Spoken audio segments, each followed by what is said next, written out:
Welcome, beautiful people, to Curating Black Thoughts Podcast. This is a safe space for Black folks from all walks of life to discuss the difficult conversations.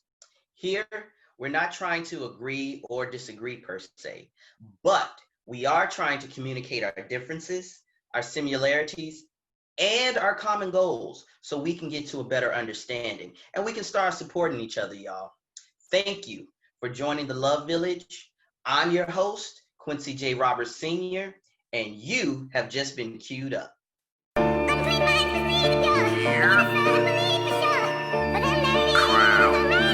Yeah.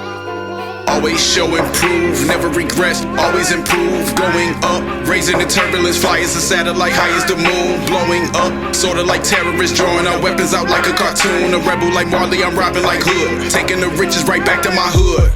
Always show improve, never regress, always improve. Going up, raising the turbulence, fly as a satellite, high as the moon. Blowing up, sorta like terrorists, drawing our weapons out like a cartoon. A rebel like Marley, I'm robbing like Hood, taking the riches right back to my hood. I know these people been up to no good, ain't heard of us, well I'm thinking you should. Curry, I'm clutch so they know when it's good. Bury the opposition where they stood. Flurries, I'm punching like hitting the clock. Circle them once to kick it up a notch. This is when backpack rap me Snapchat. Wake them up, I'ma jerk them off the knapsack. Who the best? Ain't no reason you should ask that. When the rest of these rappers need practice, I'm a pro implementing these tactics. Eat the whole spread, they ain't getting no ration.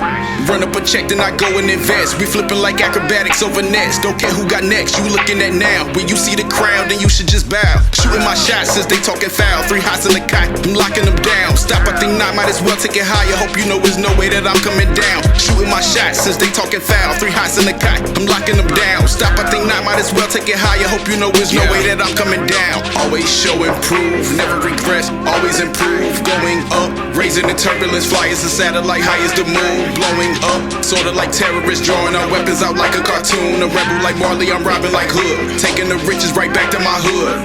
Always show improve, never regress, always improve. Going up, raising the turbulence, fly as a satellite, high as the moon. Blowing up, sorta like terrorists, drawing our weapons out like a cartoon. A rebel like Marley, I'm robbing like Hood, taking the riches right back to my hood.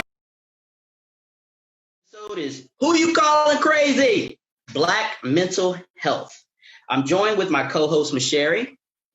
Hi guys, I'm Masheri J, co-creator and producer of Curating Black Thoughts. This is a conversation that needs to be held within our community, and we need to shed light because there are some people in the Black and Brown community who do not believe in therapy at all. Thank you. Absolutely. So we have an amazing panel of guests that are sharing space with us. So let's just get right into the conversation. Please introduce yourselves, starting with Nicole, and just let us know what brings you to this conversation. What do you have to share with us as far as this topic? Hi, I'm Nicole, and I am a therapist and a mentor. I bring about 12 years experience just working with children and adults in the mental health field. Most of my experience is with us Black people. So I think that what I bring to the table is just giving my insight on what I have learned, as well as my experience working in the mental health field with Blacks. Thank you. Sabrina, you want to go next? Hi, I'm Sabrina Barnes McAllister. I'm an LCSWC, which is a clinical social worker. I am in private practice in La Plata, Maryland, and I treat various types of people. The majority of my clients are Black clients. So I treat teens, adults, couples, families. And so what I bring to the table, hopefully, will be my vast knowledge in regards to empowerment of people and Black people. My approach in therapy with my clients is really about how to self-empower and having them realize that we usually have what we need in order to make ourselves whole and to heal ourselves. Bringing that perspective, I love advocacy. That's my second love of child advocacy. I have about 25 years of experience working with children and families. Thank you so much. Thank you for sharing space with us. Philip, you want to go next?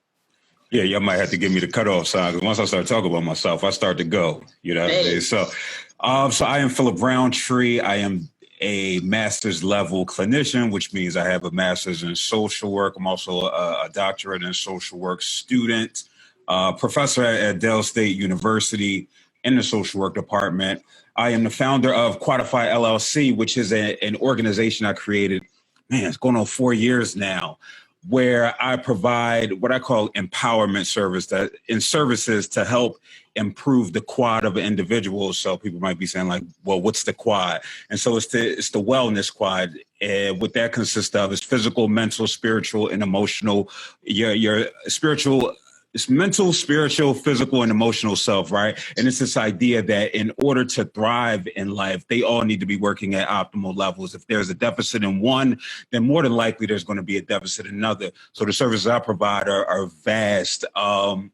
I do coaching, mental wellness coaching, which is akin to therapy, but people seem to gravitate towards the word coaching as opposed to therapy, in my experience. I also have a master's in exercise science, so I do a lot of general wellness, like physical wellness coaching. So that's with athletes and the layperson.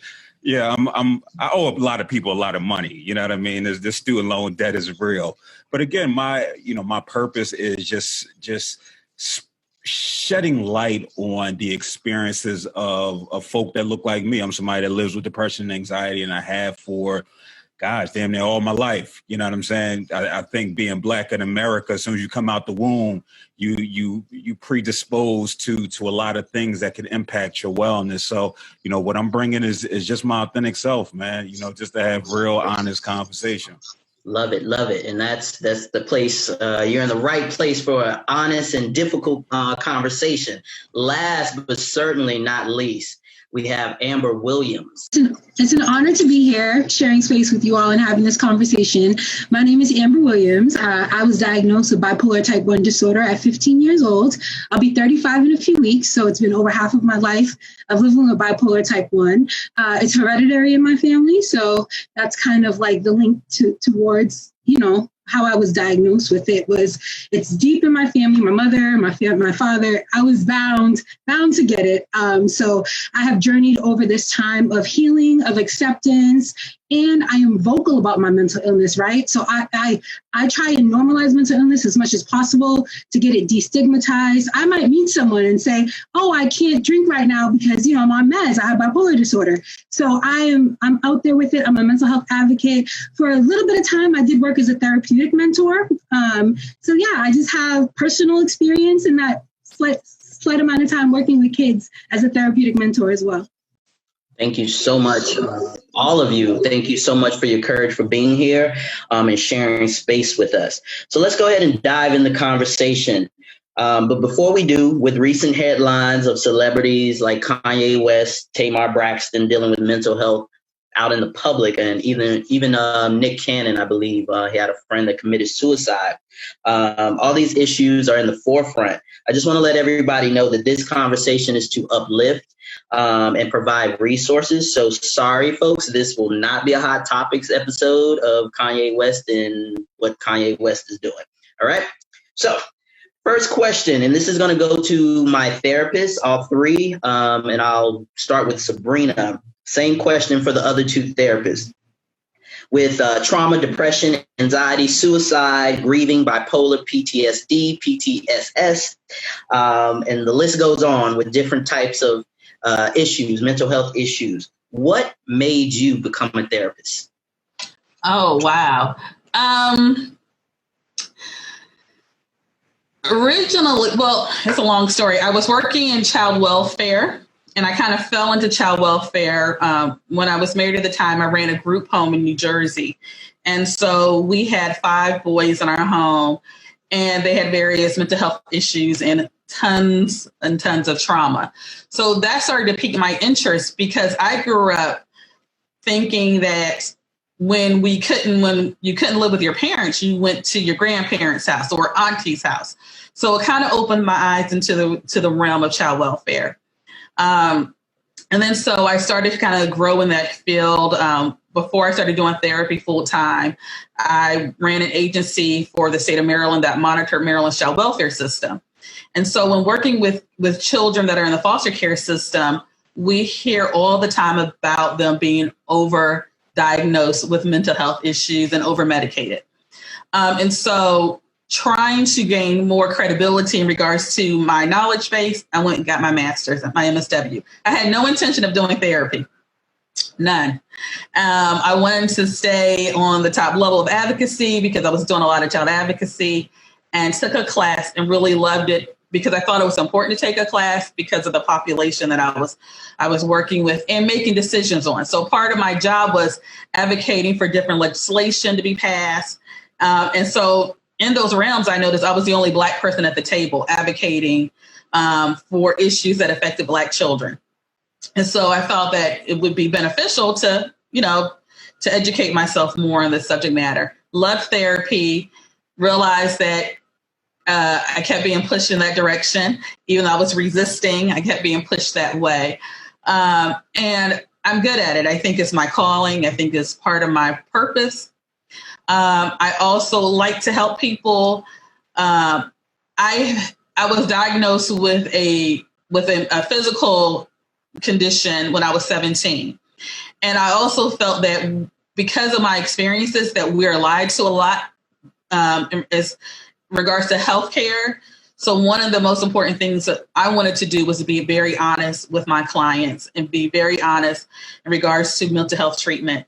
And so it was very important for me to be in this field so I can be direct. Like my clients know I'm real.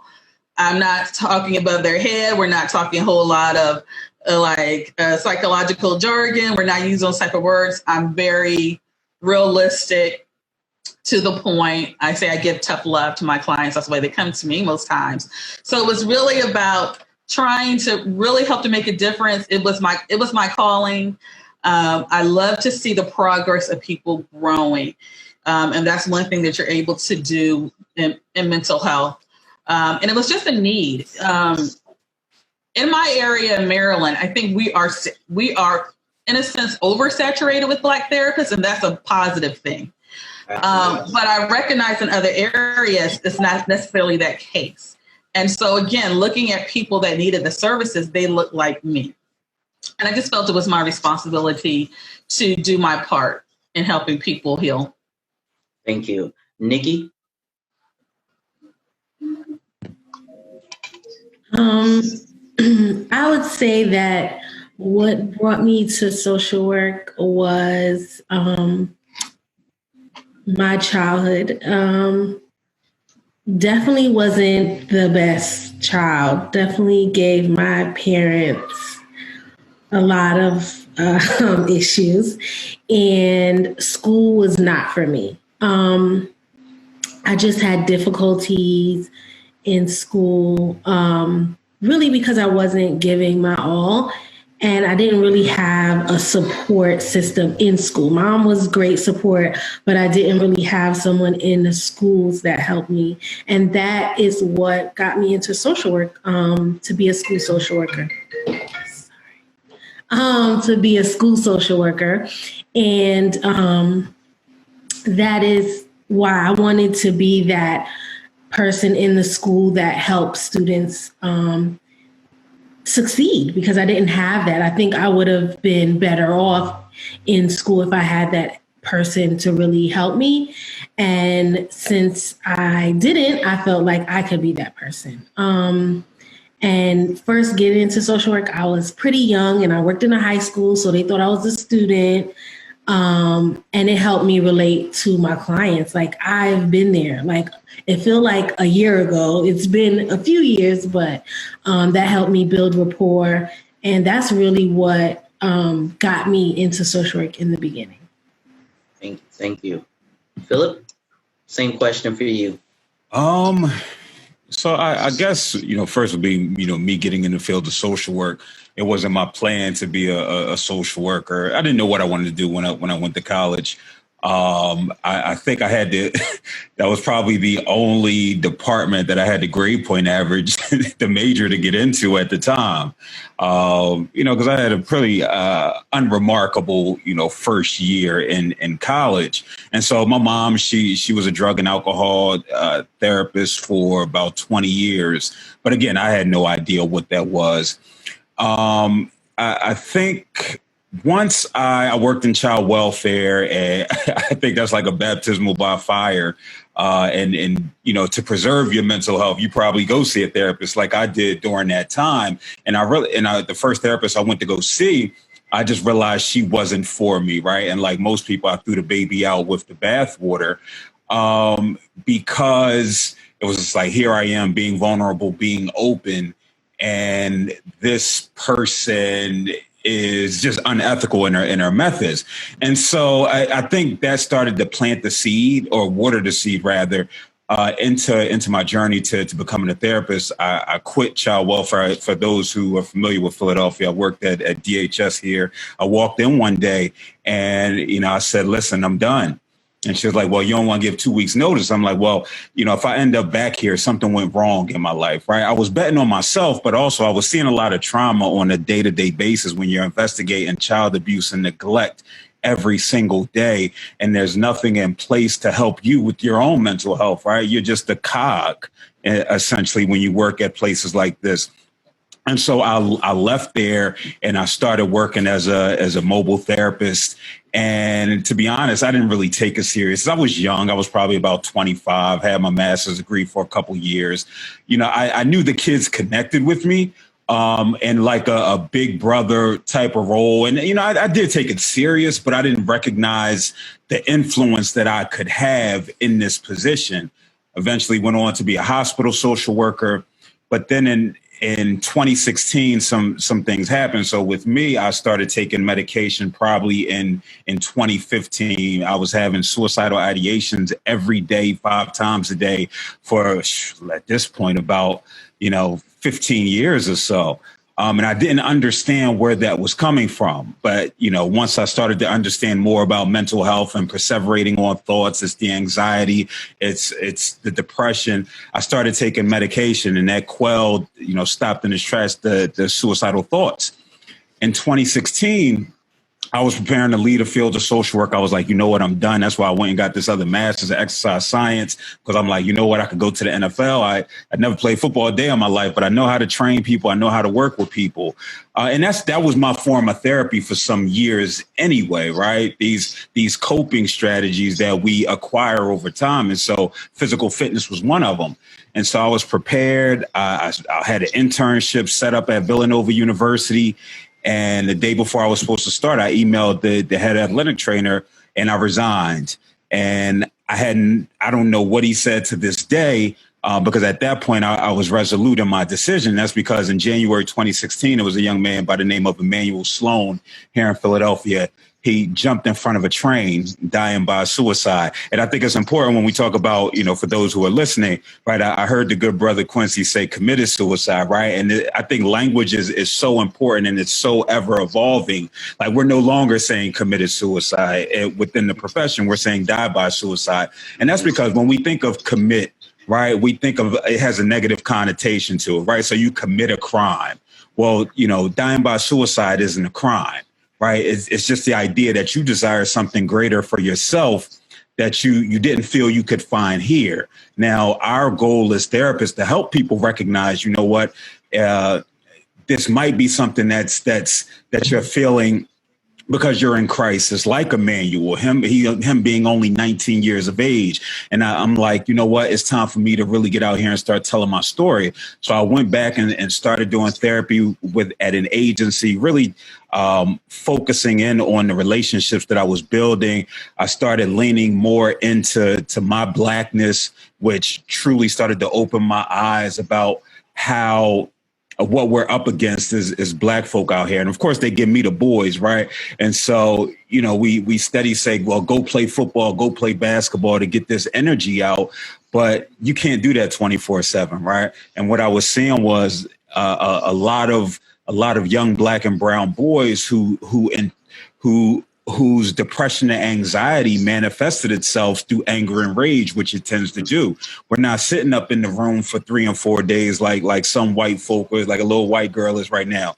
I had those moments too, but a lot of mine was anger and rage, right? So that landed me in jail in college, getting kicked out. Why? Because I saw my mom have a nervous breakdown.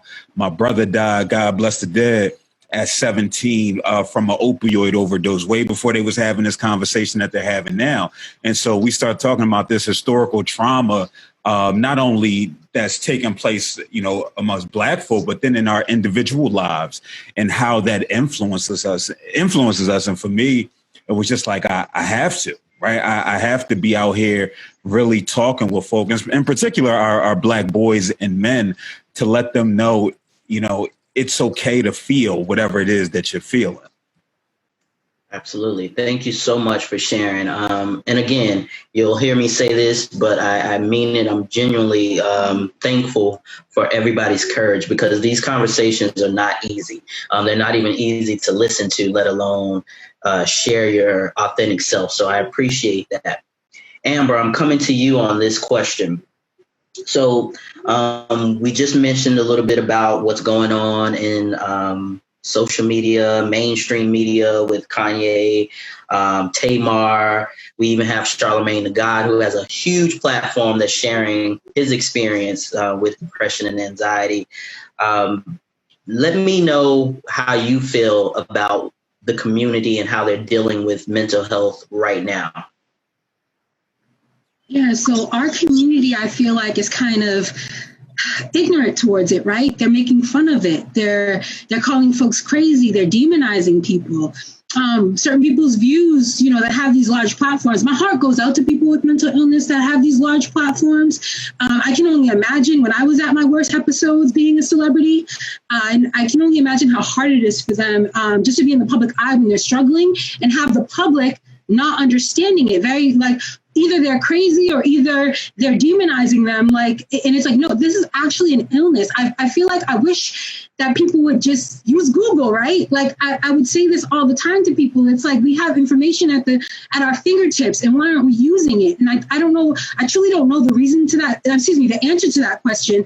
But I feel really hurt and saddened by our community's reaction to what's going on in these celebrities' lives. I want to scream from a loudspeaker that mental illness is an illness, right? Like when you have cancer, when you have HIV and diabetes, you take medicine for it, And it's like, your chemicals are imbalanced. This is a legit scientific illness. But because it manifests in behavior, people really just shy away from acknowledging that it's a mental illness. And I think it's just the fact that it's behavior, the fact that it's, these outlandish ideas, the fact that we're trying to hurt ourselves or hurt others. So people demonize that and think that this is the person. So they don't understand that, no, it's not the person, it's the mental illness, it's the sickness. So and you brought up, I'm sorry, but you brought up a really good point. It's like perception for me.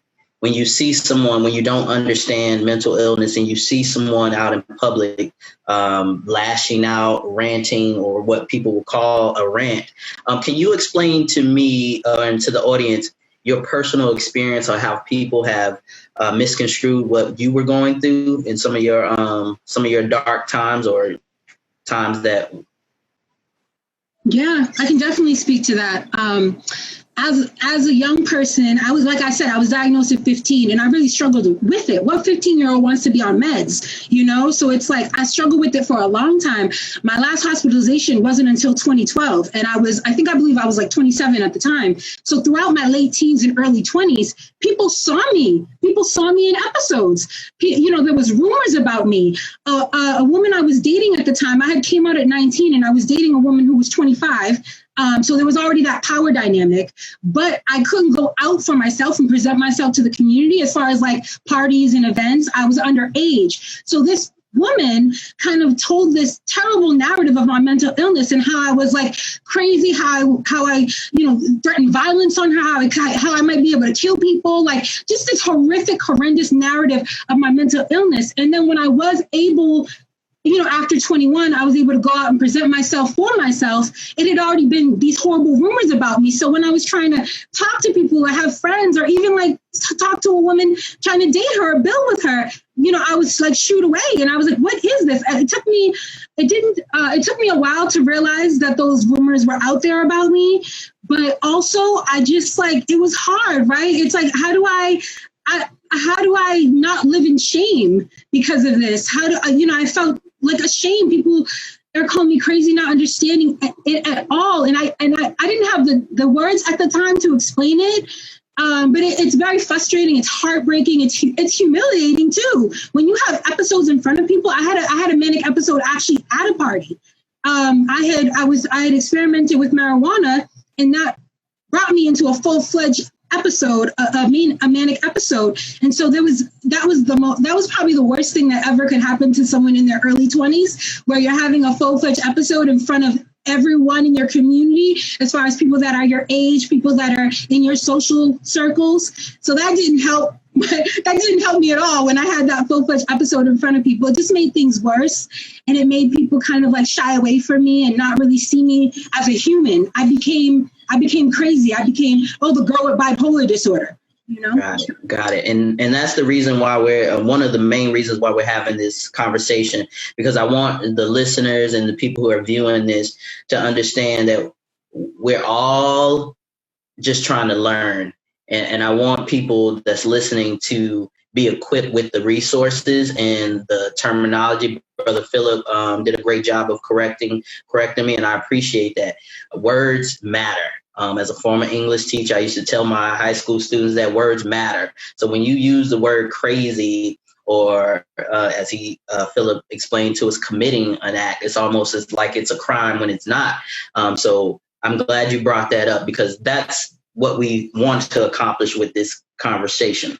So here's a question to my therapists and clinicians on with us. What is the difference between PTSD, which is post-traumatic stress disorder, and PTSS? Follow-up question to that would be, why is PTSD not really discussed outside of the military? So either one. Sabrina, you look like you want to take this one. The first outside.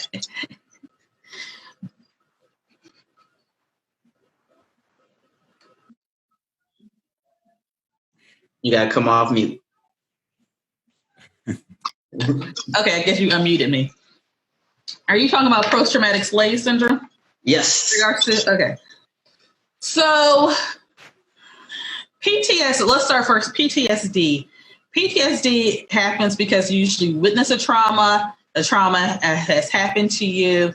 You're having difficulty dealing with it. You could be having flashbacks. There could be something that a smell, a taste, a sound, something can re-trigger that trauma. And you can have nightmares, and it's usually really active. You can have chronic PTSD. At one point, PTSD was part of the whole anxiety umbrella, in a sense. So many of the symptoms, and even some of the treatment, can be very similar at times. But so we hear it more through the military because that's what media puts out there. And so I'll give an example. For instance, my aunt had PTSD, and it wasn't strong, but just coming back after being deployed and being on base, and there was a fireworks display. She dropped to the ground. So that triggered her trauma. But when we also, though, look at in Black communities in urban communities where there's a lot of violence, this is not just Black communities, but when we're talking about Black people in more detail, they witness there's a lot of violence in the neighborhoods, in some neighborhoods. You may have violence within the home. And again, these things are not unique to Black communities. I want to say that. So we look at and we see children that often have the same levels of trauma as somebody that was living in a war-torn country. And so it's disregarded in regards to the intensity and the experience. And so many of our kids are often misdiagnosed So we'll get oppositional defiant disorder, ADHD. And when you start to really peel away those layers, we realize that it's trauma. Now, you can have the trauma, and then the trauma still can present with depression, anxiety, some of these other disorders. So you can still have that. And so a lot of times it's just dismissed because they're looking at behavioral issues. Kids don't know how to communicate stress. So stress is often communicated through what we would consider tantrums, acting out in school. If we looked at what was going on, they're seeing some type of trauma in the home. They're seeing trauma in the community. And so when we think about also in regards to what's happening today in what we're talking about today in media in regards to police brutality, and we look at the history of slavery and the cruelty of slavery, it is as if it is still repeating itself. And so I've studied a little bit about PTSD, slave trauma. I haven't done a lot. There's some ideas that it can be also genetic in regards to where we're still feeling that trauma as our ancestors and we can still remember it. Also, I think it has been something that has been embedded in our community and our culture, the concept of it. And so even when it goes to even disciplining our children, in the Black community, we like to say, oh, we're going to get that child, they're going to get a spanking. We're going to whoop them. Well, historically, African communities did not necessarily discipline children that way. That was something that was introduced in slavery. It was introduced through slave owners. I don't say masters. I say slave owners in regards to break the spirit of who they were beating. And so that was something that was passed in our culture. So when we started looking a little bit after slavery and trying to keep Black men submissive in regards to an effort to keep them safe.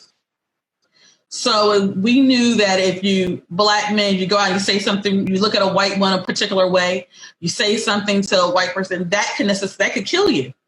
And so we continue all those techniques of discipline and torture, in a sense, to keep us submissive.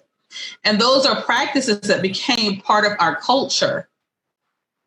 And it's based off of trauma, if that makes sense. And we continue to relive it. Thank you. Ms. Sherry? So now that we covered the PTSD and PTSS, this still falls under the umbrella of mental illness. So Nikki, when it comes to dealing with depression and anxiety, how do you feel as though that affects our community as well? Well, I think it affects us a lot.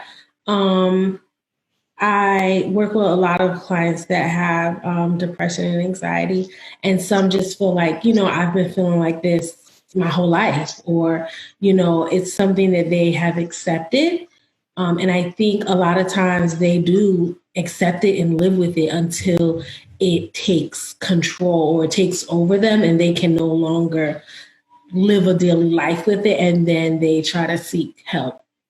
It's not something that you feel like, oh, I've been feeling this way, or, Mom, I feel this way. And then Mom is saying, oh, let me seek help for you. It's kind of like you're an adult and you've been dealing with all of your life, and now you're going to seek help because you can no longer cope the way that you've been trying to cope. And so now when I do see younger clients, I am so happy because parents are taking that extra step. But one of my concerns is that a lot of times it is not us people, Black people. It's other people. I'm just going to say other people. And so that concerns me. You can say it, white folks. That concerns me. And, it's a stigma.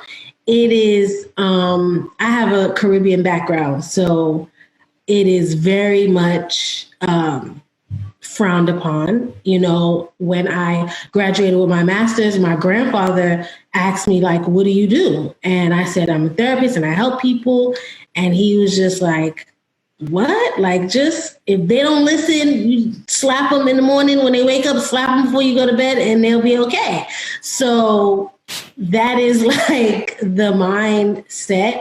But in all actuality, there's suffering, you know, and it's a lot more than you can expect just because of things that they've been through. And a lot of times it's just the coping skills. They haven't learned those coping skills to deal with things that other people deal with. When I was in school, one of the things that my professors told me that stuck in my brain is that we all here can go through the same issues, but I go through it and I get up every day and I take care of my children and I wash my ass and I go to work and I come home, and you stay in your bed all day, you don't wash your ass, and you don't take care of your shit. And that means that you need to seek help and you don't have those coping skills, and I do. It's nothing, you know, different. There's nothing wrong with you. It's just that you don't have the coping skills to, you know, you haven't learned the coping skills, or you don't have them to really be able to deal with the anxiety or the depression. And that really stuck in my head because I'm a very non-judgmental person. And in social work, it's like you have to be neutral and you can't be non-judgmental. And in reality, you know, that I was like, that's not going to be possible. But that is me now, you know, because that could be me. And I do believe that therapists need therapists. So I'm a firm believer in that. So I hope that answered your question. It did. Phil, I want you to touch on it from a Black male's perspective, being as though you do a lot of work with Black and brown boys as well as Black and brown men. How do you feel as though anxiety and depression affects those, especially those who are living in urban cities? It affects them like it affects everyone else. It's just that they are taught, you know, not to cry, not to feel. You have to be this strong individual. And so when I do work with them, I have to build a rapport. That's my most important thing, because I can't really work and get to the root because you've built this wall your whole life. And you've been taught, it's been instilled in you to be this strong individual that doesn't feel. You know, so depression, anxiety, like get over it, you know, like this has to be done and you do it. And so it affects them. And it's hard because they're supposed to be these strong individuals. And when you look at mental health in general, not even just depression and anxiety, it's like this person is weak or, you know, they lack something. So, I like to really work the strength-based perspective, and that just means like building them up and talking about all the amazing things that they've done and that they're doing and how great they are, and then talking about what they need a little bit of work on, but really encouraging them first, like you doing this, you holding all of this down, and you know this is just some things that you know we're going to work on together. But I think really as a community, us accepting that we all have weak spots or we all have things that we need help with will really help young men, you know, and grown men. Your perspective. No, I'm glad she spoke to that, just because it gives, and I'm assuming that you identify as a woman, but it gives a woman's perspective in dealing with, no, because I don't want to assume. It's, you know, again, we study, learn, and we study, evolve, and understand it. So I don't want to make assumptions, but I think it's, you know, because there are stark differences, right, between how you might interact with a young boy, a male, and how I might interact with them, right? I still, I'm still, loving. I'm still, verbally expressive in a healthy way, but I'm also challenging, right? Where I have to be confrontational a lot of times, right? Because sometimes that's might be what they respond to initially. it might be more difficult for them to build a rapport with me. I know there was one young brother I was working with, this was some years ago. He was 16. He was the oldest brother of 4 kids. They ended up living with their grandmother, who had some psychosis, because they were here living here in Philly, and they were pumping gas to feed their mother's drug habits, right? And so me coming in there on this, well, how are you feeling right now? They're not necessarily trying to hear all of that, right? Because they've experienced things that I haven't experienced, that a lot of other adults haven't experienced, and definitely their peers haven't experienced. And so, you know, my approach with him, his other 3 brothers, because I was working with the family, the other 3 brothers was cool. Mr. Phil. Well, him was like, oh, what's up? We want to sit? No, I'm out. And he would leave. Right, he did this literally for about 2 months, and then one time I came, he was playing a video game. He was like, I mean, you could sit down, but I ain't talking. Right, other people might look like, oh, that's nothing, right? But I'm saying, listen, that's progress, right? Because it went from him walking away for 8 weeks, but it was the consistency of me continuing to show up, because he's had, you know, Black men in particular who've let him down throughout, whether it's other clinicians, whether it's, you know, the male influences or lack thereof in his life.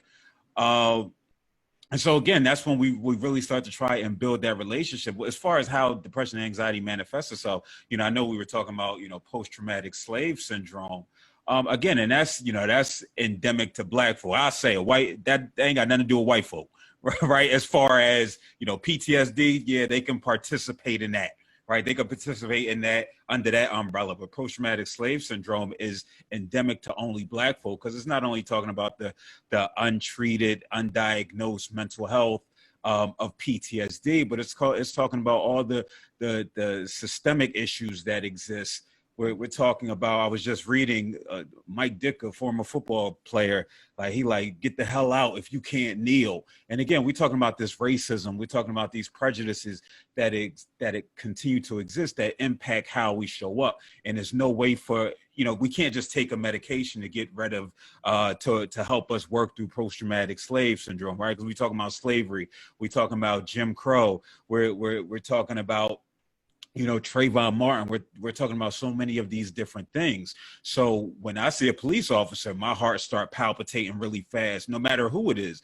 My homeboy, like he a cop. Like, I don't like him when he got his uniform on. Right, I saw him in the gym yesterday. I was like, oh, all right, you dressed appropriately today. You got your gym stuff on, right? Because again, it's not him, but it's what that system represents that goes back for hundreds of years. And so when we talk about how it manifests itself in boys and men, again, there's inability to cope, whether it's, you know, acting out, whether it's the opposite. For me, I just was closed off, right? I had a lot of conversations in my head, which leads to even more depression and more anxiety.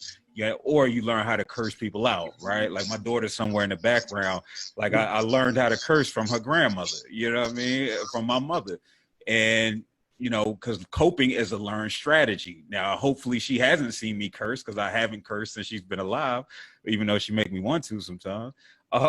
But you know, I'm trying to teach her these healthy coping skills. And again, it impacts our relationships. I run a men's group here in Philly at Mark Lamont Hill's coffee and bookshop here. Been running it now for about 2 years, you know, and every other week we get brothers who come in, who are just tired, right? They get tired of having to wear this mask day in and day out in every environment that they're in. We get brothers who are frustrated about work, right? They want to, again, I'll say it for you. They want to beat up their white coworker. They just sick of white folk. You get the brother who come in, who's tired of his wife, who's tired of his child's mother. You get the brother who's tired of his boyfriend. You just get people that's tired, right? And I think that's usually the tipping point for a lot of people, right? For me, it was this anger piece. The tipping point was me going to jail over a cup of juice. You know what I mean? Like in college. And for me, that was the tipping point, and recognizing, you know what, I have to get whatever it is that I'm dealing with under control, because the consequences are vast, right? So So we see it when we see a Mike Brown who might be arguing with an Officer Wilson, right? Why? Because you're accusing me of doing something that I didn't do. I'm frustrated. I've had all these pressures of what is the expectation is to be a black man in society, and now here are you, wielding your power against me, and I just want to explode. So I scream, I act out, right? And if for most people, like, we just look at it as, oh, Kanye being Kanye. We look at it as somebody just not knowing how to deal and how to cope, when in reality is, it takes a hell of a job to get to where we are today, right? No matter what it is. Like I always say, man, we don't give ourselves enough credit to what it took to get to this day. And so, they like, oh, Chicago, the federal agents going into Chicago because people killing each other day in and day out. And I'm like, again, man, people have no idea what it takes to survive in a lot of these places. A guy I met at this event, this Black Enterprise event, I was working on something on toxic masculinity. And even though I don't believe in terms like that, I just believe in what makes a healthy person and what makes an unhealthy person, right? Because we all can have these characteristics. And he just sat down and he started talking to me. Mind you, this was in Florida. And again, we talk about depression, anxiety, and how we learn to survive. Up here in Philly, if you walk by another brother and you smile, it's like, yo, what's wrong with you, right? Are you gay? Are you going to do something to me, right? So here I am, I'm in Florida, and I got people smiling at me. I'm like, what's wrong with y'all? When the issue is, what's up with me, right? And so, make a long story less long, he said, I used to live in Chicago. I used to like to do dance. I like to go to the community center. He was like, I was around like 11, 12. He was like, but yo, they would beat boys up who like to do that. So I had to be a part of that, right? Because we don't take what people have to do to survive in these environments.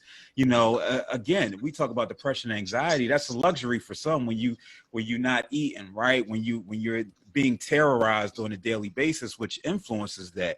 And so he ended up doing 8 years of a 17-year bid for armed robbery, right? And they let him out of jail. Then they realized it was an error after a year and came back and got him and put him back in jail, right? And he said, I'm like, yo, what were you experiencing then? He said, I was experiencing a lot of depression, anxiety throughout my life. He was like, just when the religious and spiritual aspect came in to help center him, to help ground him.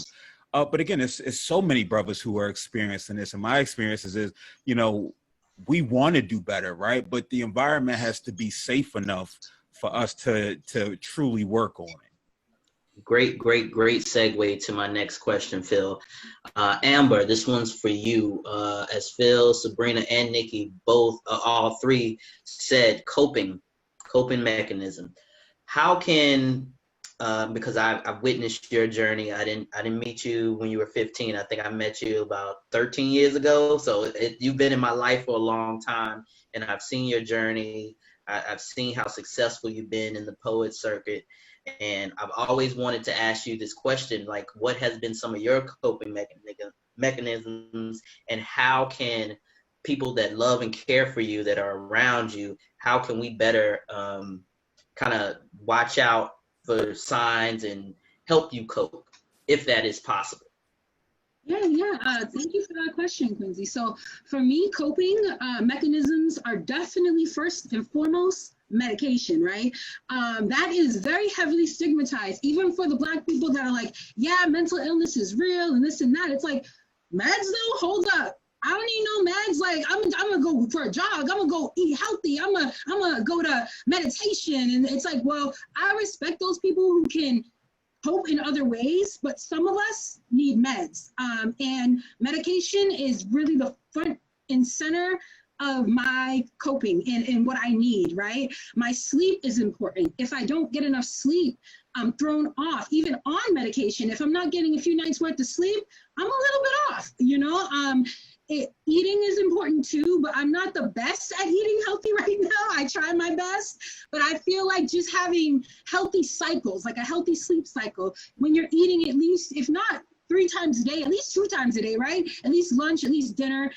Feeding yourself is important, because when you stop eating regularly, you stop sleeping regularly. That's going to lead to some bad news later on, right? So for me, so not just that, but also art. So some people, we all have natural talents, right? So I feel like it's really good if we can explore those natural talents and utilize them for coping. So for me, it's been writing. I've been writing all my life. It evolved into poetry. I'm performing now. That is actually coping in itself. When I gift myself and perform in front of an audience, that's therapeutic for me. So we can tap into these things that we love and that we're talented at and use it as coping mechanisms. Not just speaking for myself, like if you like to paint or if you like to draw, even if you're knitting, right? It could be as simple as knitting, but that knitting could take away your stress. It could release some of your pain as you're knitting, you're forgetting or you're dealing with it, you know? So I feel like also speaking of that, you have to deal with it head on. We have to acknowledge that we have an illness, that we have a problem, because for a long time, I didn't believe it. I was like, yeah, I know my mom and my dad have this, but I'm good. This is not me. And I would get off my meds and I would not take care of myself, and I'd land right back into a hospital. And with bipolar type 1, with type 1, it manifests in severe mania to the point where you can break touch with reality. So that level of mania for me is very dangerous. There's been times where I thought maybe, you know, I actually had a terrible episode where I went down in the train platform, and in my mind, I'm thinking, I'm a Native American searching for the real soil. But I could have died by suicide if I touched the third rail, you know. So I was arrested after that episode. I was arrested. So it's like, I had to realize that these episodes are disrupting my life in a major way. And the more I kept having episodes, the harder it was to come back from them. So the number one thing that would help me cope was accepting that I was bipolar. That's the first thing. The second thing is meds. Third thing is my passion, my own therapy. Of course, therapy as well. Excuse me. I talk about meds and a psychiatrist, but I also have needed therapy this whole time. So therapy is a major, major component. And also, just to answer the second part of your question, as far as like people who know me, what to look out for if I'm not right. I feel like for me, it's definitely like sometimes wait, right? Because like if I'm really getting a little bit happy and a little manic, I might just be losing weight because, right, I'm moving so fast, I may not be eating as much as I should, or my thoughts can race and then it comes out in my speech. So let's say I'm starting to talk too fast and I might not be making sense. When I start not to make sense, I already talk a little fast, but if I'm like not making sense while I'm talking, then you're like, Amber, you know, what's going on with you? Like, maybe you should see a doctor, or like, but for me, I've been dealing with this so long that I can call out those things in myself. But I feel like it is after a certain period of time of me not being able to do that, when I did have people around me that were like, okay, something's not quite right, that did help as well. But I think it takes a long time to come to the point of checking yourself. So for people who are suffering from mental illness, I tell you to definitely let people know what you're going through. Don't be afraid of stigma. Just speak your truth. Don't be afraid to speak your truth. You have to get what you need from those around you, and tell them to Google it. If they don't know, they don't believe you, Google it, right? And before I go to Michelle, I have a follow-up question, and it's more of a comment in line with what you just said. This comes from one of our Facebook supporters. She was in a relationship with an individual for 3 years, engaged. 9 months before the wedding, he told me that he was bipolar and not taking his meds. I stayed in the relationship because I loved him. But as closer we got to the wedding, he refused to take his meds. I haven't talked to him since. So just a little bit, can you explain how relationships are affected with mental health, and how a spouse or a potential spouse, loved one, can be a little more supportive than a friend, because a friend doesn't necessarily live with you and may not have, I guess what I'm trying to say, they don't have can't see you as much as a spouse can, because a spouse lives with you. And I always tell the young men that I mentor, especially if they're dating, is like, you don't really know a person until you actually live with them. So can you just explain how a relationship, living with bipolar or any other mental health issue? This is for me, please? Yeah, it's specific. Okay, I just wanted to make sure. Yes. Okay, we'll talk from my lived experience. So I feel like first and foremost, it's your mental illness, right? So first and foremost, you have to own it and take care of it, right? Because it's not someone else's job to be your doctor or to be your therapist, right? Like, it's not our jobs to completely take on our partner's mental illness. So the first part of it is like taking care of yourself. And I can understand where that person was saying, like, I had to end it. I can't talk to this person anymore because they're refusing to take care of themselves. And I love myself. We have to love ourselves enough to realize that if this person is not taking care of themselves, they're a grown person. I can't feed them meds every day, you know? So it's like, I think the first and foremost is you owning it and not putting into the hands of someone to take care of you. But also, when you are in a long-term relationship, or even not long-term, like you say, when you're living with someone, you can tell, hey, you didn't sleep today, you didn't shower today, or hey, you didn't eat in 3 days, what's going on? You know? So it's like, I feel like when we are living with someone with mental illness, I feel like if you love someone, you're gonna learn it, right? I say that you're gonna Google, you're gonna learn, you're gonna ask them what their experiences has been like. What does it look like what does it look like when you're not doing well? If it's a new relationship. Now, if the relationship has progressed and you guys know what you're looking for, it's like, babe, you know, maybe you should call your doctor. I just been noticing, and it's communication, right? It's gentle communication. You don't want to say, you're acting crazy today, or, you know, take another med. You need to take double the meds. Like, it's not, it's being kind to someone. It's loving. Absolutely. If we have any spouse or loved one, friends out here calling people crazy, cut that shit out. Like, you gotta stop that. We gotta use better words. And if you don't know the proper words, like, I really despise people, black or white, it doesn't matter, that uses something like that as a weapon against someone. So if you're out there doing that, shame on you, and go fuck yourself. But Masheri, I just had to ask that follow-up question. Sorry. It's no problem. So my question is two parts. So I always hear people, oh, I'm gonna go the holistic route, or versus the I need medication, or is it necessary? Like, now all of a sudden I love mindfulness, but I feel as though certain people, when they have a disorder, they do need the medication. But everyone's saying, oh, you gotta do mindfulness, do yoga, do that. Do you feel that it's necessary and it helps? Or do you feel as though it just depends on their condition? Is that for anyone? For anyone, but it looks like you want to answer it. That's part of my daily conversations with my clients. So let me just say this. Not everybody that's living with a mental health disorder needs medication. So there's different severities of mental health issues. So someone that may be having certain levels of a medium level of depression or anxiety, they can actually come in, work with a therapist, learn things like mindfulness, which I incorporate with my clients, cognitive behavioral therapy, different things where they can learn coping skills to be able to manage the mental health issues. But then we have people that do need medication. So we know that someone that is living with bipolar disorder, one of the first courses of treatment is medication, because there is that imbalance, and the medication is to balance out your emotions and to balance you out, along with all of the other coping skills.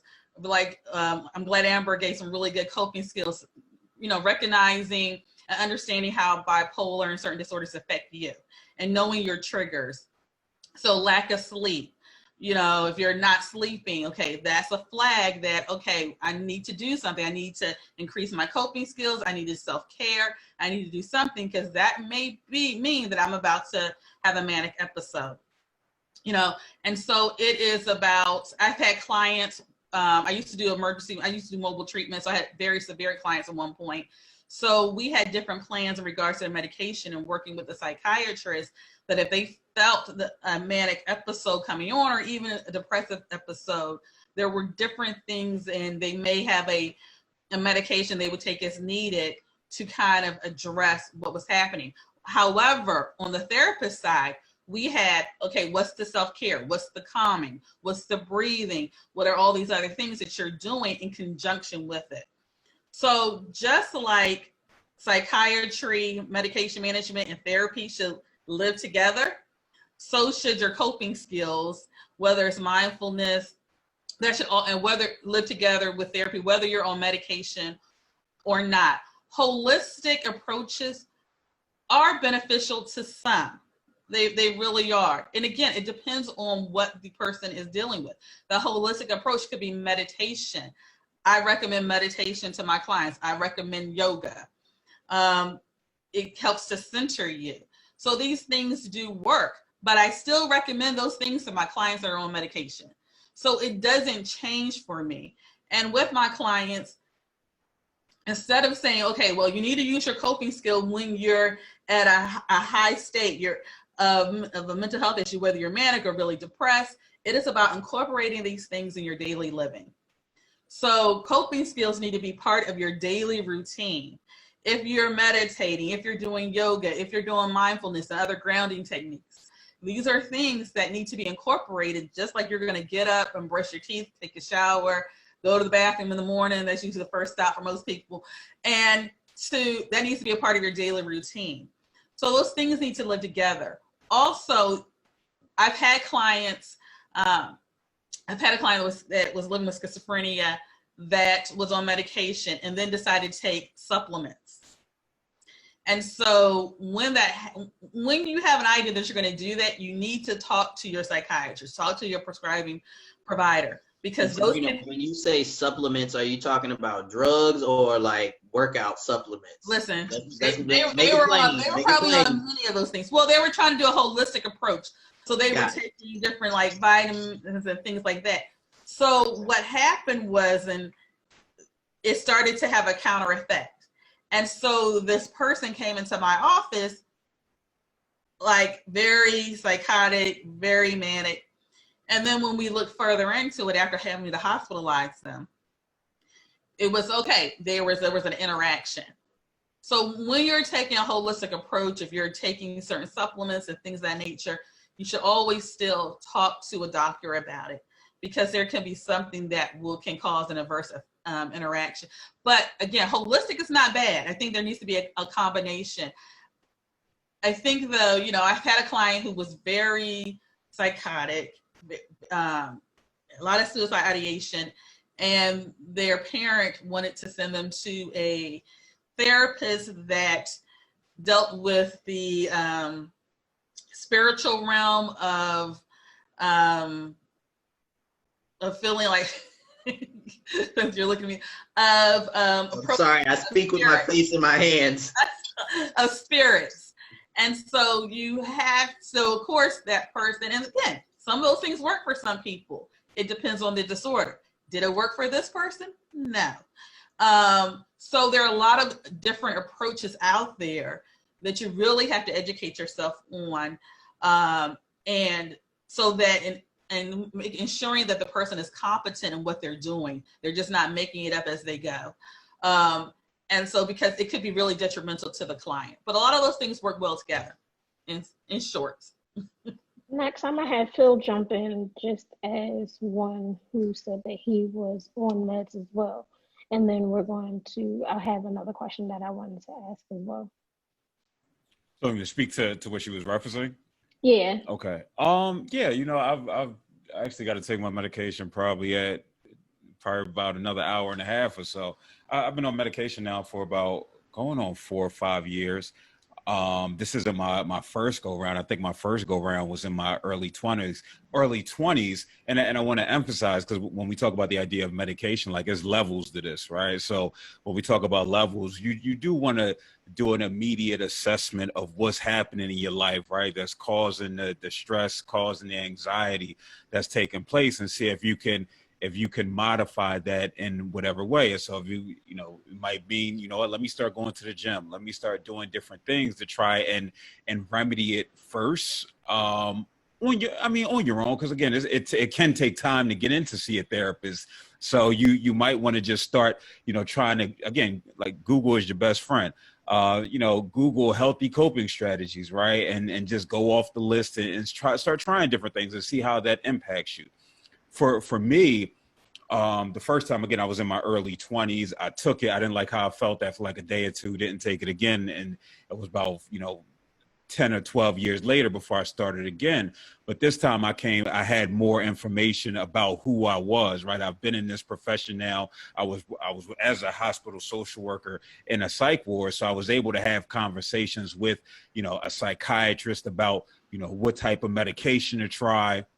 And I think that's critical too, because when we go to and get our yearly well visits, and hopefully everybody's going to get their yearly well visits, right? They might do it. They do an inventory to see how you're feeling emotionally, right?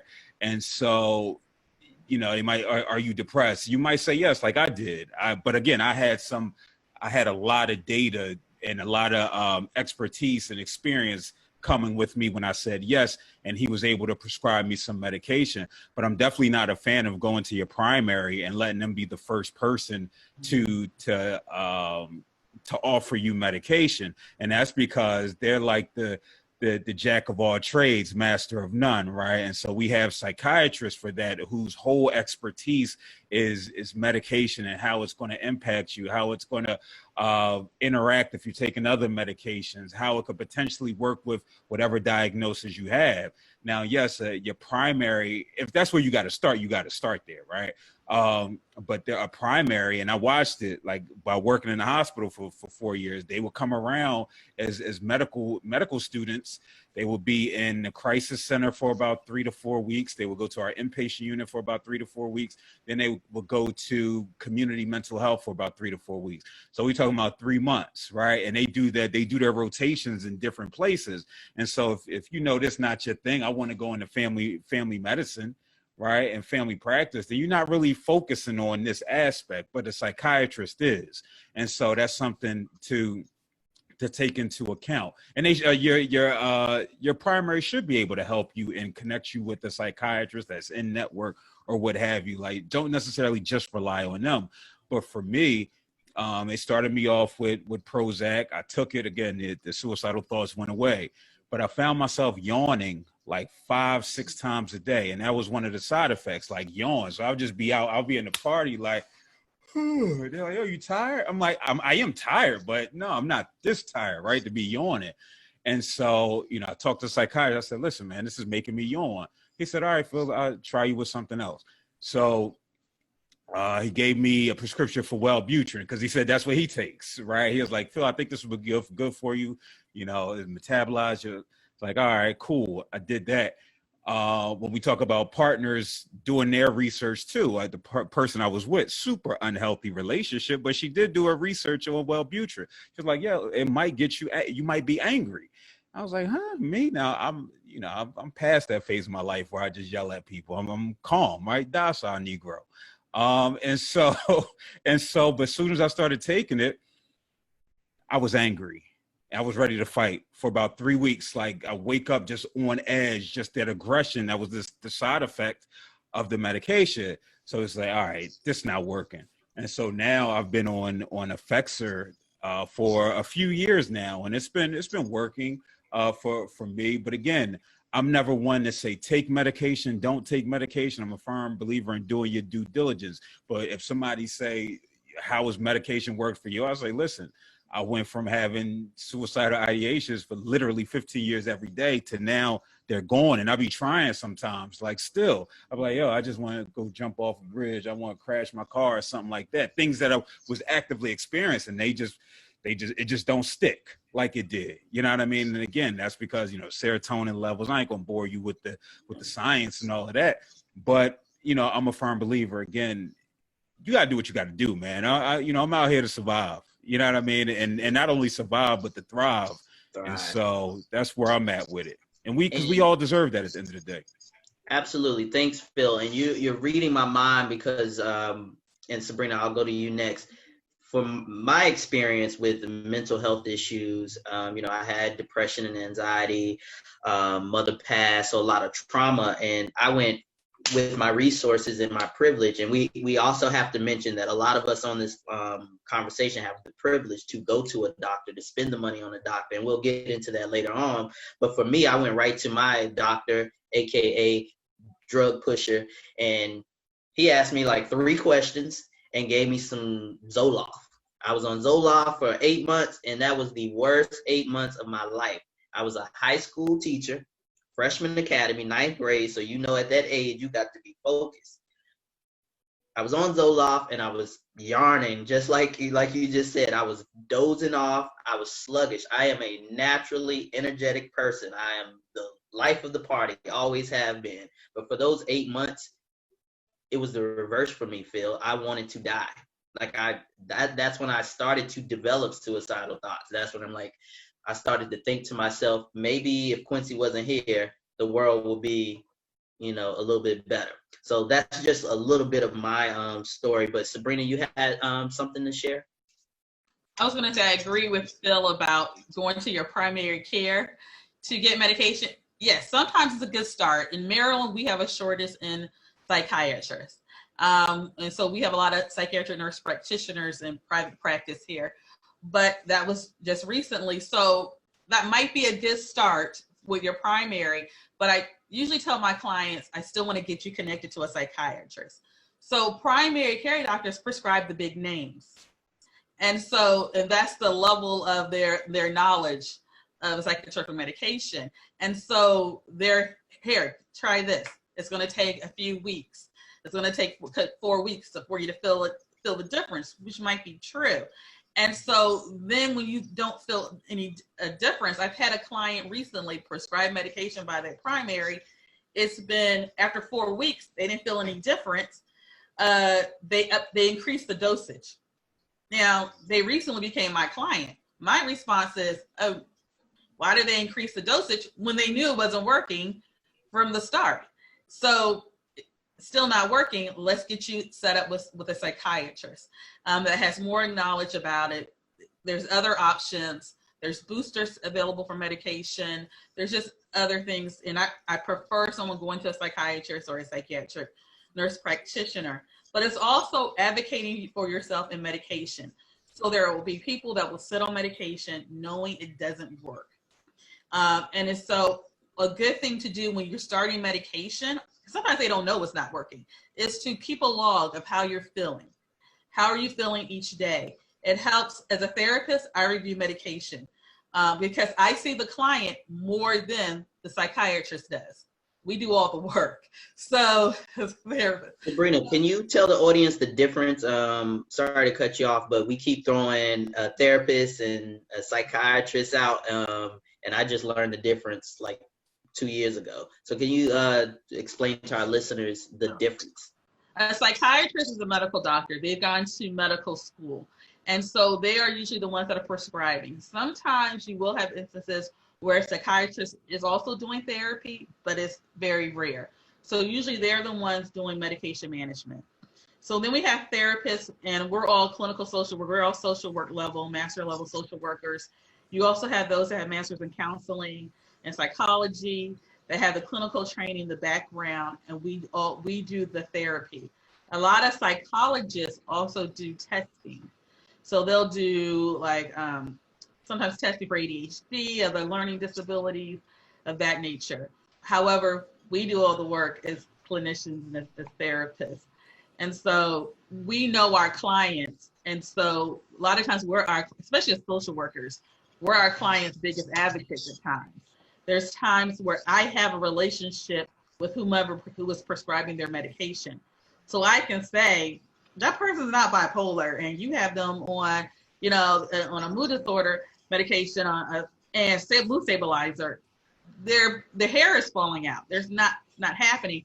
And so going back and forth, having to advocate and getting the psychiatrist to prescribe something else. So you have to really track how you're feeling. You have to communicate that to your therapist and to the psychiatrist that's advocating. Stop going off of what Ray and JJ and them did and what happened with grandma and them. Listen, that happened on medication. Like they would sleep all the time. Well, you don't know what they had. You don't know what they were dealing with. Stop comparing it. That's one of the things that people don't want to go on medication because they think they're going to be zombies. I tell my clients, we still want you to have emotions. I want you to still be anxious when it's appropriate. And, being anxious is an appropriate emotion. Being angry when it's appropriate is appropriate. Being happy being sad. All those things are appropriate emotions that we have. We want you to be able to have a balance of those things. We don't want to give you a medication where you just can't feel. I've had a client who lost a family member and could not grieve. The medication was so high and was so strong, they came off the medication and became suicidal. So we want to be able to still have emotions and feel and be able to have a productive life. But a lot of that is advocating for yourself and for medication. Thank you. I did want to just speak. I'm sorry. Go ahead. My bad, Q. I did want to speak just to the medication piece, because it's something that's not talked about ever. It's sort of like when we hear, about Black women and how, their pain tolerance is super high. That's the myth that exists, right? So, with medications, because we don't participate in a lot of these trials and what have you when it comes to these medications, some of them just will not work with us, right? Like they came out with a study within like the last 10 or 15 years or so, and it was about how 1 in 5 new medications didn't work on Black folk. And it's not just medication for mental health, but medication, we talk about hypertension, diabetes, all of these things. 1 in 5 didn't work due to the genetic differences that exist between white folk and Black folk. And it was mainly, I think it was East, I know it was Black folk. I want to say Mediterranean folk too, but again, this is something and a reason why that some of these medications might not be taking. And what happens when the medication doesn't take, it's not, all right, let's try something else. It's, well, we're going to give you more, right? We're going to give you more. We're going to give you more. And we're going to keep upping the dose. And this is something that I've seen I had to advocate for on behalf of families where, and that's when we start getting into the over pathologizing and prescribing of medication and well, they, again, we know they give every Black boy and Black girl ADHD and ODD and but just to be mindful of that, every medication literally isn't for us, and it's something to be mindful of. Thank you. That's a great segue into the next question, which is for Ms. Nikki. What's the, we have COVID-19, you being in North Carolina and most of my siblings being down there, all I'm hearing is, oh, we got to start school and these kids, and it's a lot of anxiety around it. It's a lot of trauma that a lot of people down south are feeling. But globally, I haven't left the house in 4 months. And y'all know how I like to party and like I like to get it in. I ain't left the house in 4 months, so there's a level of anxiety there. Explain to us the difference, Nicole, between how you would give therapy to a young person in 2020 and to their parents. Like, give us some of the differences or similarities, if there are similarities. That's a really good question.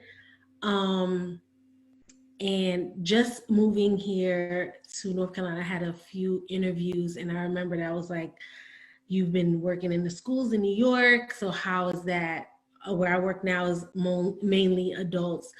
And my first thing is just building a relationship, because I'm not about to tell everybody my business and I don't know nothing about you. So I don't really expect someone to tell me their deepest, darkest secrets and really divulge, just everything that they're going through, and they're sitting next to a stranger. So I feel like with young adults, children, adults, it's just really about building a relationship. I used to feel like working with teens was more difficult and challenging. That was my favorite population. I loved high school, but it was challenging. But working with adults is challenging as well, because you're stuck in your ways for a very, very long time. And it's either been working for you or it hasn't been working for you, but you have been doing it for a very long time. With children, they haven't been around that long, so they haven't been doing it. So it's easy to, provide them with coping mechanisms and support them, and have them actually implement them is easier. I do see a lot with children and younger people. They want the help. They want someone to really help them, like I'm misbehaving in class or I'm doing this.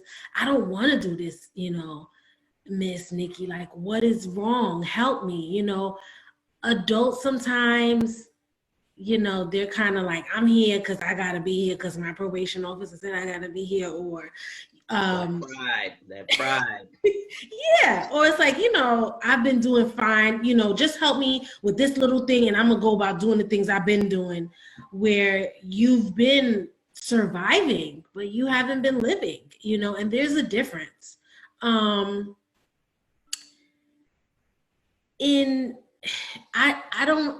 been working with for so long. I just feel like with both, I like to set goals. What are your goals? What goals do you have for yourself? And that is what helps, I guess, with my success and with their success, because it's what you want to do. I can tell you this is what you need to do, but if you don't want to do it, then it doesn't matter. But what I try to do is really find out what they want. What do you want from, me? What do you want from this experience? And build off that. And sometimes they have goals that I feel like that ain't the priority right now. You need to work on this first and then this later. But I just try to be strategic and slide that in there with the goals that they want to work with as well. But with young and adult, it's just really about what they want out of this and then really supporting them and helping them get to that point. Good, thank you.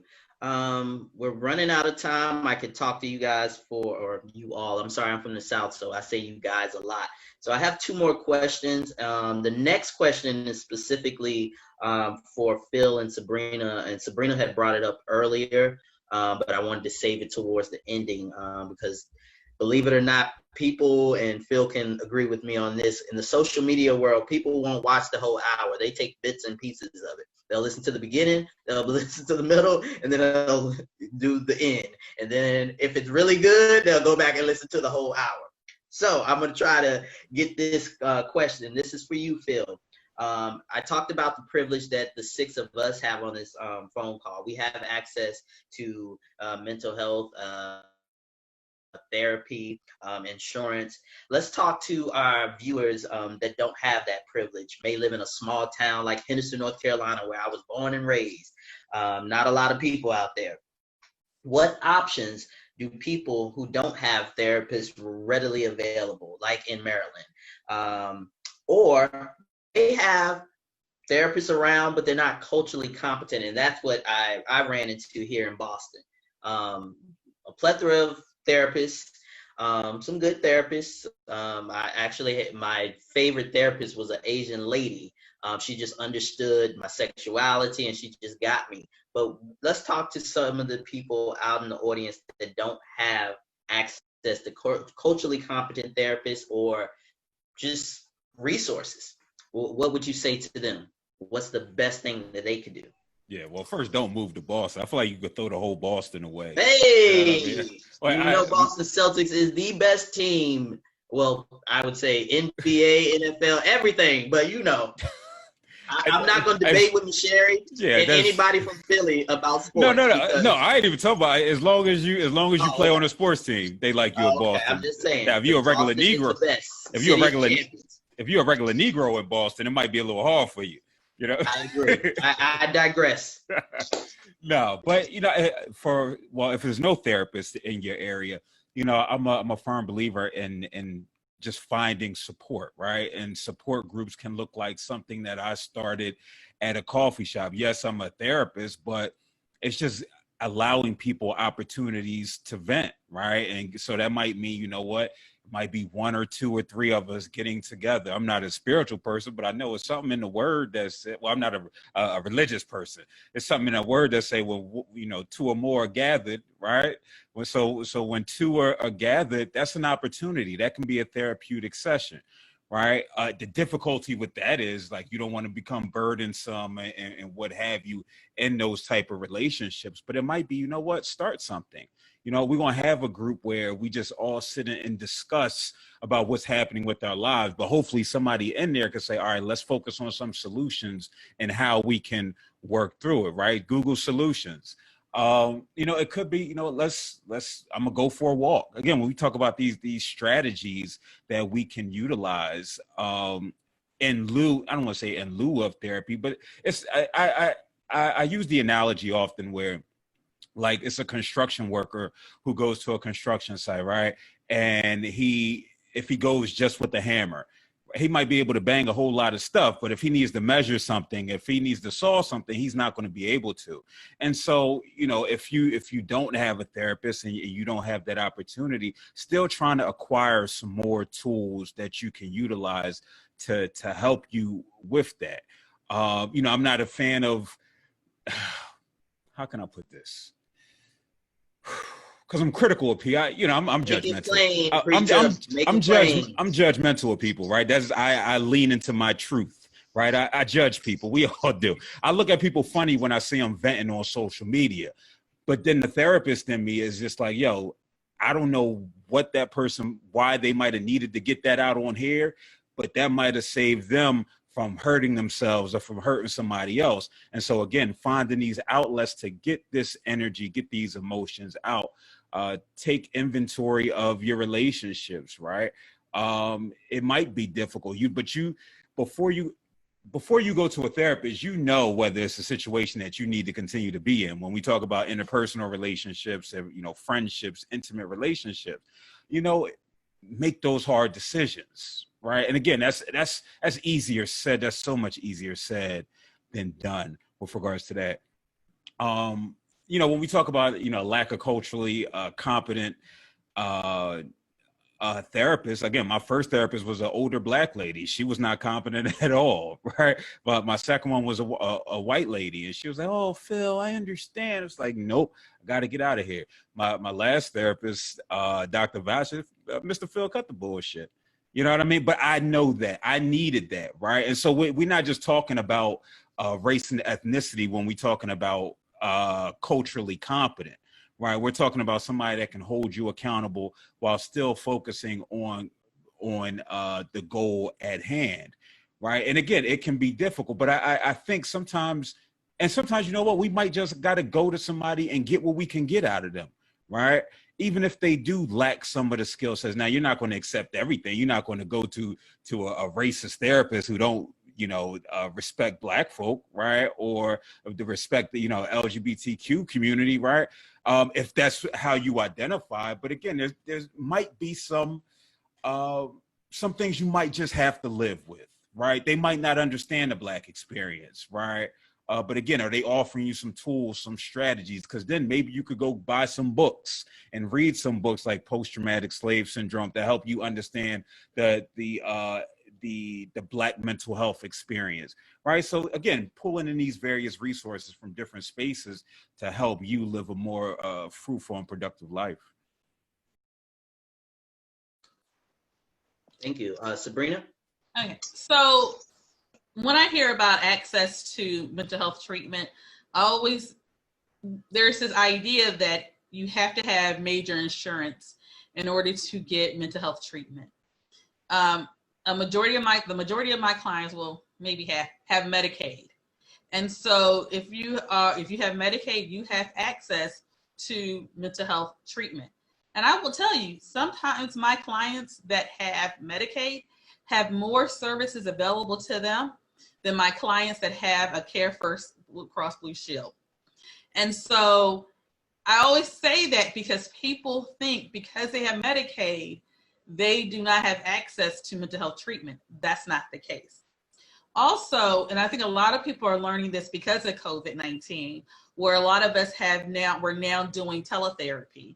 So instead of me going into my office, I'm sitting right here doing teletherapy. And so if you don't have a lot of resources in your community, in your area, you can look online, you can find a therapist that is doing teletherapy. And so When COVID started, some of my clients were on board with it. Some of them were hesitant, but you become very comfortable with having therapy and, utilizing this mechanism. A lot of people FaceTime their friends. So it's kind of like, well, what's almost the difference in regards to teletherapy? So you have that ability to do that. I agree. Support groups in your church, in your community center, creating a support group. Here's my concern sometimes, though, when talking to people that have the same issue.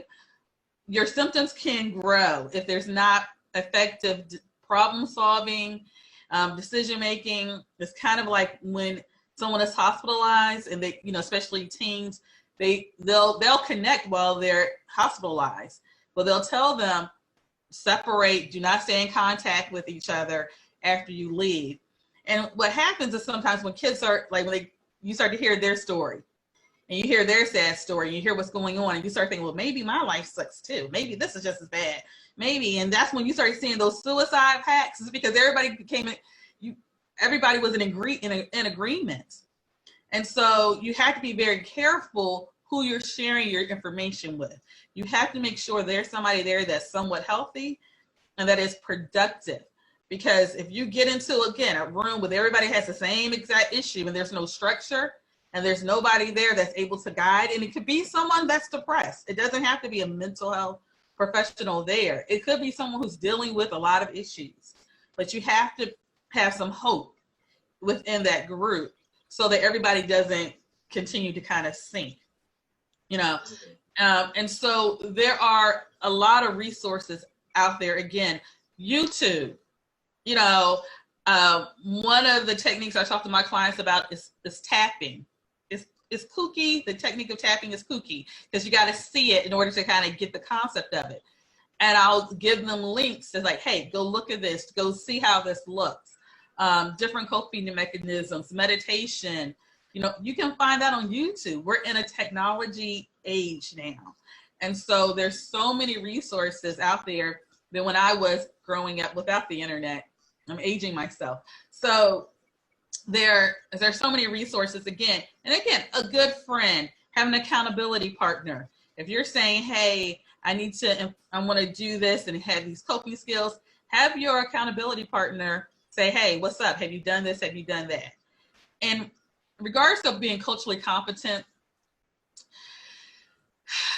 I do believe that therapists need to be culturally competent. I come from a standpoint of what I used to do professionally in advocacy. Again, I said earlier, sitting at the table, often only being the only Black person there. And having decisions made for Black children and people that look like me, and by other people that didn't have those experiences and could not necessarily relate. And ideally, the legislation and the policy they were probably advocating for make some sense because they didn't know anybody living with it and dealing with it and how it could affect, those in the community and who it was going to impact, more, those that had less privilege and those versus those that had privilege. So I'm a strong advocate of, and luckily in my area, we have tons of Black therapists. Do I think that you can't go to a white therapist being a Black person? No, I'm not saying that because I have white clients. So I'm not saying that all my clients are not Black, but you have to make sure that there is a connection, that they understand your dynamic. We love to use this term, meeting us where we are, where they are, that you have that connection, because sometimes you go into that first session and it's just not right. Then you need to probably say, this is not the person for me. And so read their profiles, go on to there's different, like Psychology Today, where you can go read somebody's profile. You can look on their website, you can read their profile, see if that's going to click with you. Talk to them on the phone. I do a 15-minute consultation on the phone for free. Try to see if you maybe vibe with that person to see if, $3.99. Listen, 15 minutes though. Okay. On the phone, can't come in because that turns into a full session.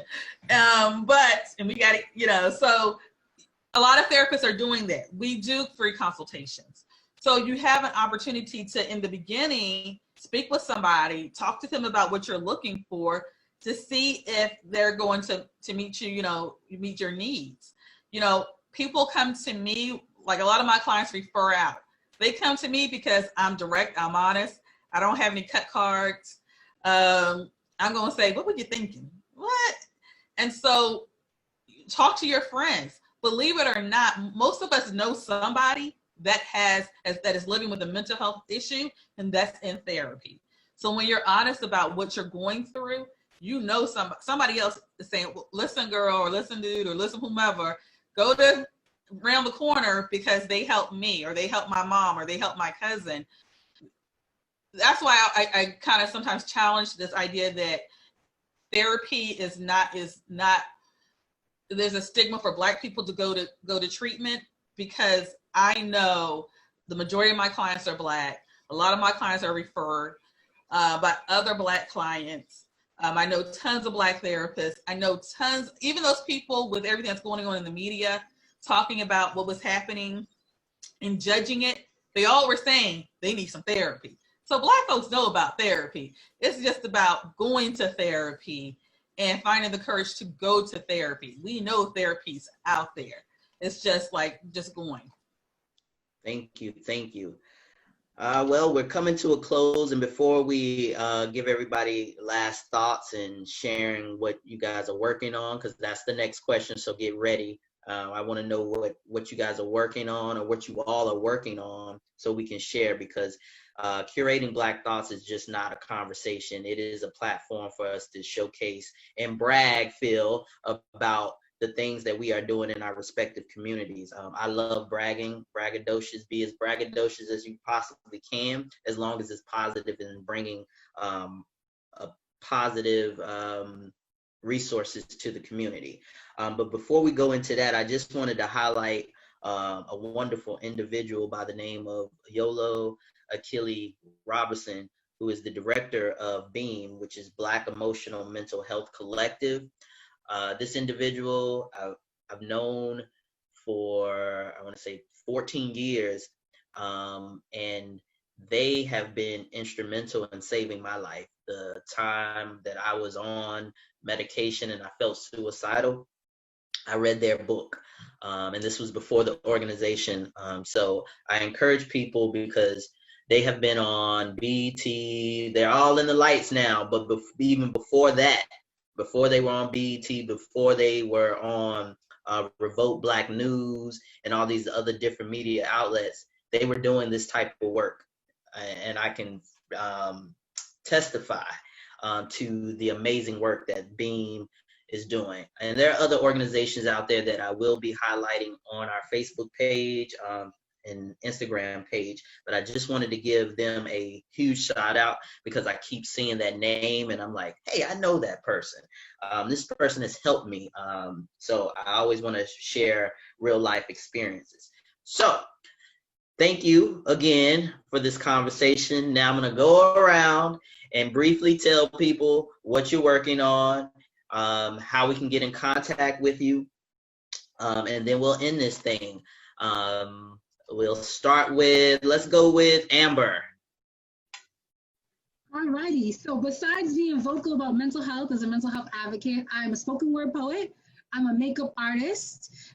So as far as my art, I have a big performance, my first 60-minute set ever with the Boston Center for the Arts. It is going to be virtual. So I can, if you follow me at Miss Sublime Love on most social media platforms, that's MSSUBLIME, but I spell love LUV, so Miss Sublime Love. I'm gonna actually put that in as my name right now. But yeah, so I have a 60-minute set coming up with Boston Center for the Arts. That's gonna be virtual. I also, the first week, that's August 5th. The first weekend of August 2nd, I'll be hosting a virtual workshop on daring to communicate with your soul. So the whole event is a weekend long, the first weekend of August. So my specific workshop though is Dare to Communicate. So also hit me up if you're interested. That's virtual as well. Got it. And I will have all this information on our fan page. So don't worry if you did not get those hashtags and handles and all that good stuff. We're going to go with Nikki next. What you're working on, how people can find you if you want to be found. So I actually have how do I really say? So I'm actually supporting mental health, obviously, and just building up people in the Black community. So I help with supporting with fixing your credit, mental health services, helping like first-time home buyers. You're a Renaissance woman. Promoting permanent housing for people that are in temporary housing. So I am doing that. I just actually did my Instagram, and it is For the Life of Us LLC. And I also have a boutique where I actually make wigs for people with cancer and sell hair products as well as women products like lipsticks and things like that. And that is also on Instagram, Lace, which is LACED_boutique. Yo, I have to say this. Our last guest said this, episode 3, Don't Get to Know Your Heroes. I've known Nikki for years. We hang out a lot, and I knew none of this stuff. Didn't even know she was a therapist. So I got to know my hero today. I'm very low key, I like. Yeah, you're low key, but you're doing so much. So you definitely got to hire queued up communications, and we'll do your PR for you. Philip.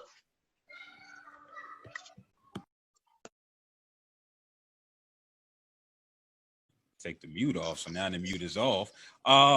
So let's see. So you can check out my website, www.quadify, that's Q as in quail, UAD as in dog, EFYLLC.net. If you're interested in coaching services, you can get that free 15-minute consultation.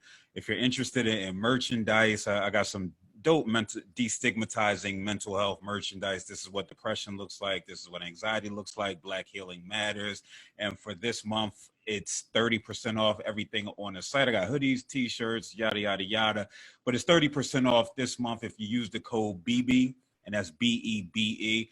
Because it is BB Moore Campbell Minority Mental Health Awareness Month, I refuse to use the term BIPOC because BB ain't used BIPOC. So, and if you're not familiar with who BB Moore Campbell is, an amazing writer. Her daughter, Maya Campbell from In the House, she has some mental health related issues. So you could grab some merch from there. You could check out my podcast, hashtag You Good Man. That's streaming on all platforms. You can check out Rhetorically Speaking. That's my live daily digital show where, I fashion myself a critical thinker. So I do deep dives into current events, right? So we ain't talking about Kanye here, but I did a nice little hour on Kanye. I did a nice little hour on entanglement. Not from the perspective of just some trashy, but giving some deep insight. You can catch that on YouTube or Facebook Live at Quadify LLC Monday through Thursday at 7 p.m. What else? I feel like I'm missing something. Check me out on Instagram, Phil_Roundtree. I run men's book clubs. The hashtag You Good Man, what Men's Wellness Group meets every Monday at 8 p.m. It's for anybody who identifies as male, but that's all on my Instagram. You'll be able to see that. So appreciate y'all. I appreciate you, and thank all of you for debunking this myth that is not shit out here for Black folks. You forgot Miss Sabrina. No, I was saving her for last because I feel like she about to be my therapist because I'm like, I need a new therapist. And I just don't fuck with nobody here because I'm so public. I just can't. I know everybody, so it's hard for me to find a therapist. And your energy from even when you logged on earlier and you were like super early, and I'm like, I thought I was the only motherfucker to be like showing up to the party like 2 hours before it started. But yeah, Sabrina, tell us what you're working on and how we can get in contact with you if you want us to contact you. You know what? I'm not doing a lot right now. I mean, I'm running a practice. My practice full time. I have 2 other therapists in my practice, Healing Minds and Heart Services. We're in La Plata, Maryland.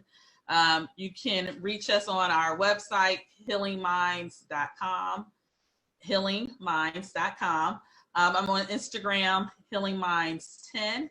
I'm also in the process of trying to develop my own podcast and trying to figure it all out. So I may pick your brains.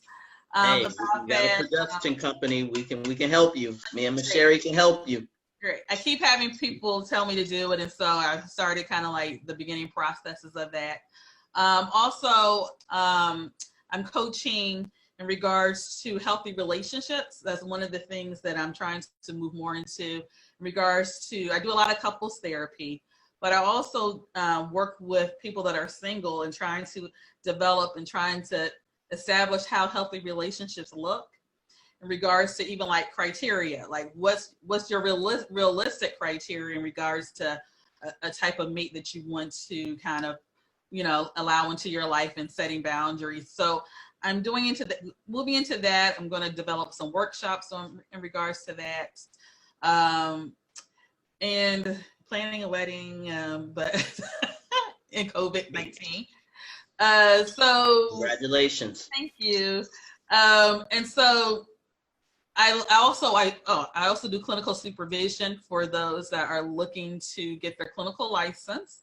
So I do that. I have a couple of social workers and counselors that I provide supervision to. So you can get that information also on the website.